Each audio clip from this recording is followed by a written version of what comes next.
Hi everyone, welcome back to STEM at Home.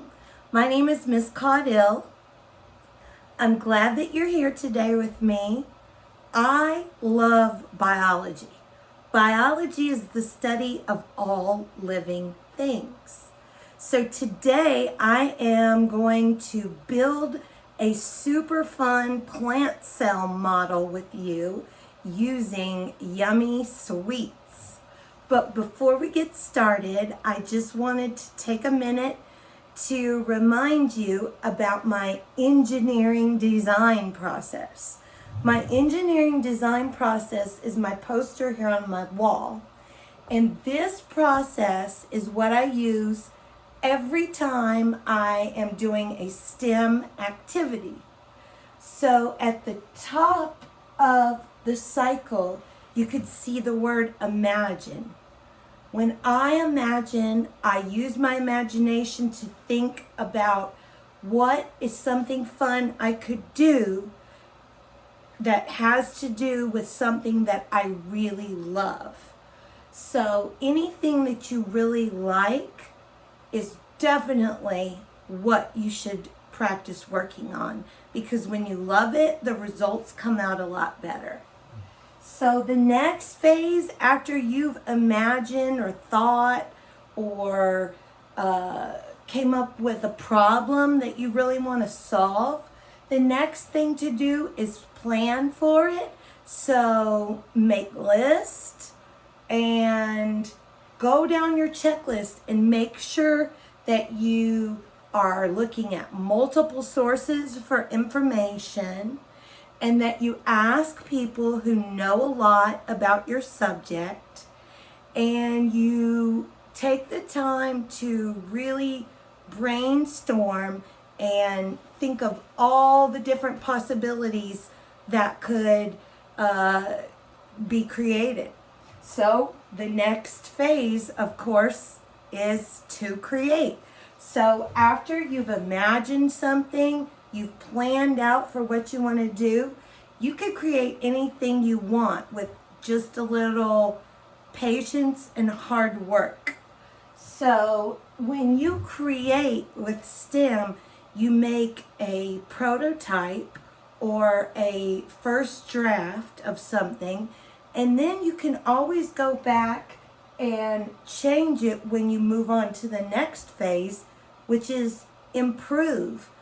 Always be willing to take a second look at things. You know how sometimes at school, the teacher asks you a question and you're really excited to move on to the next thing, so you might answer something very quickly, but no, wait, on second thought, that wasn't the right answer. I was rushing. Well, that happens when we're excited about things, when we rush sometimes, right? So even something that you love, like a STEM project that you're doing at home, you might be so excited that you forget to do something. But that's okay, because there's always room to improve, to go back and to see what works, keep that going, see what doesn't work, and let that go. After you've improved your activity, then you can move on to launch whatever it is that you've built or made. So when you launch it, you're going to expose other people to your idea. And when you expose other people, you might get a lot of great feedback that allows you to even go back. See how this is a double-sided arrow? Go back and improve some more, right? So as you could see, this engineering design process that my friends and I use, it goes round and around and around, and it never stops, because we're always trying to think of neat, fun, exciting ways that we can practice using our engineering design process in the world around us. Okay, so as I said before, today's episode is building a plant cell. So this episode is going to be in two parts. I'll give you the materials right before we take a short break, and then when we get back together, I'll have everything set out for you, and you'll see what I mean as I go through and describe to you what we're going to do. So last time I saw you, we used leaves to extract chlorophyll, which is the green pigment in plant cells. We rubbed a spoon over a leaf on paper, and the imprint of the leaf in green was there when we opened up the folded paper. That is part of something that you will find in what we're working on today with plant cells. Those chlorophyll molecules that we extracted are part of chloroplasts. Chloroplasts are one part of plant cells. So what is a cell exactly? Cells are building blocks. They're the building blocks of life. Every living thing is made out of cells. Cells are so tiny that you cannot see them without a microscope. Most cells are all the same size. Even though all cells are the same size, they can make creatures or organisms that are just one cell, so you can't see without a microscope, or huge like a blue whale or a giraffe or an elephant or even a person, right? So every living thing is made up of cells, either one tiny little cell or millions of cells. So plants, animals, and people are made up of millions of cells. Things that are made up of only one cell are things like bacteria and viruses, things that you might know commonly as germs, right? So that's why it's so important that you wash your hands a lot, because as microscopic organisms, you can't see them just by looking. You definitely still need to be aware that they're there, right? So a cell is the basic part of plants, and I love plants. So today I am going to build a plant cell model with you, and I'm going to go over all of the pieces of a cell. So a lot of cells are similar. Most of the features of plant and animal cells are the same, but plants have 3 special features that animal cells do not have. Those 3 features that I'm going to go into with you in depth later are cell walls, which I always think of a cell wall on a plant as a substitute for bones and muscles like an animal or a person has. Because without a cell wall, which is a rigid or hard outer coating of plant cells, they wouldn't be able to stand upright. Gravity, it would pull them down and plants would just lie right along the ground, right? They need something to keep the force of gravity from pulling them down to the earth. So their cell wall is used to keep them upright. The second feature of plant cells that is unique is the vacuole. A vacuole is a part of a cell that is like a storage container. So animal cells have vacuoles, but plant cells have huge vacuoles, super huge vacuoles.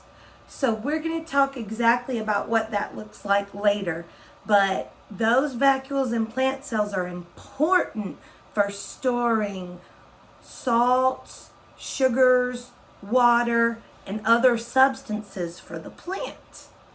So the third feature of a plant cell that is so unique is the chloroplast. The chloroplast contains chlorophyll, and chlorophyll is the molecule that absorbs the light from the sun and changes it into food for the plant. That, of course, is the process of photosynthesis. We discussed that last time I saw you. So photosynthesis is the process plants use to change carbon dioxide and water that they get from the energy of the sun. They transform in those molecules of the chloroplast into sugar and oxygen. So one of the reasons why the vacuole is so important that I just mentioned is because it's a storage compartment. Since plants use photosynthesis to make their own foods, it is important that they have a good storage for that, right? So that's like where the water can come in and be stored, just in case it doesn't rain for a long time. So that's the process of photosynthesis, right? Well, remember last time I also showed you this, which shows you a plant cell. There in the middle is a plant cell, and the little green circles on this are the chloroplast. So this chloroplast here has been magnified many, many times. The chloroplast is just one little piece.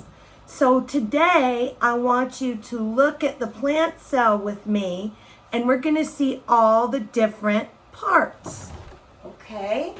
So I'm going to go over the parts of the plant cell with you. Then we're going to grab our materials, and then we're going to move over and do some candy and jello plant cell modeling. Okay?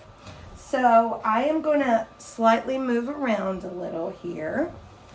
And I have for you a diagram of a plant cell here. And I've also put numbers to label all the different parts of the cell. So as I have numbered here on my diagram, I have the plant cell parts here to show you what they all are. So number 1 here on my plant cell is a very important part of the cell called the nucleus. I think it might be better if I hold this and show you more up close. So number 1, this part of the cell is a very interesting part called the nucleus. And the nucleus is the control center of the cell. It's the brain of the cell. It contains DNA. DNA is the molecule that's like a code that tells the cell how to grow and what to do. Number 2 here on my cell, as you can see, it's around the nucleus. This is called the endoplasmic reticulum. The endoplasmic reticulum is a big word. So we usually just say ER. We call it the ER. So the ER works with part number 3 and part number 4 in protein synthesis. Remember, photosynthesis is the process that plants make food using the sun's light energy, right? Well, protein synthesis is putting together protein. Protein is a very important nutrient for all living things. So protein, as you might know it, is in milk, meat, eggs, and beans. The reason why it's so important is it's really made up of chains and chains of amino acids, which are essential for your cells to have the proper structure and function that they need to have so that you can grow and be a strong and healthy organism. So the part 3 here is the ribosomes. Those are where proteins are made. They move on to the ER, and the ER separates them, sorts and processes them. Then they are carried to the Golgi bodies here in the orange. And Golgi bodies, I like to think of them as the post office of the cell, because that's where proteins go to get shipped off to other cells or other places in the body where proteins are needed. So moving on down here to part 5, this looks to me, I always thought mitochondria looked like a bean with teeth, okay? So my bean with teeth is called a mitochondria. Mitochondria are the powerhouse of the cell. It is where the energy for the cell is made. Moving on to number 6. Number 6 is this jelly-like filling all around, and that is the cytoplasm. Cytoplasm is a jelly-like filling, almost like Jell-O. Well, we're going to use Jell-O to make a plant cell model, and the Jell-O is going to be our cytoplasm. Okay, so moving on, you have number 7, which I hope looks a little familiar to you. See those stacks? Those stacks are the thylakoid membranes of the chloroplast, the green organelle here that uses chlorophyll to turn the sun's energy into sugar. That is found there in the chloroplast. So moving on to number 8, this great big blob in the middle, that is your vacuole. Your vacuole, remember, is your storage unit. And the last one that we have labeled, there are other parts of the cell, but these are the main ones. That is the cell wall. The cell wall, like I said before, is like the rigid outer protective layer of the cell. Okay? So that's the diagram of the cell for you there. Now I'm going to tell you the ingredients that you're going to need.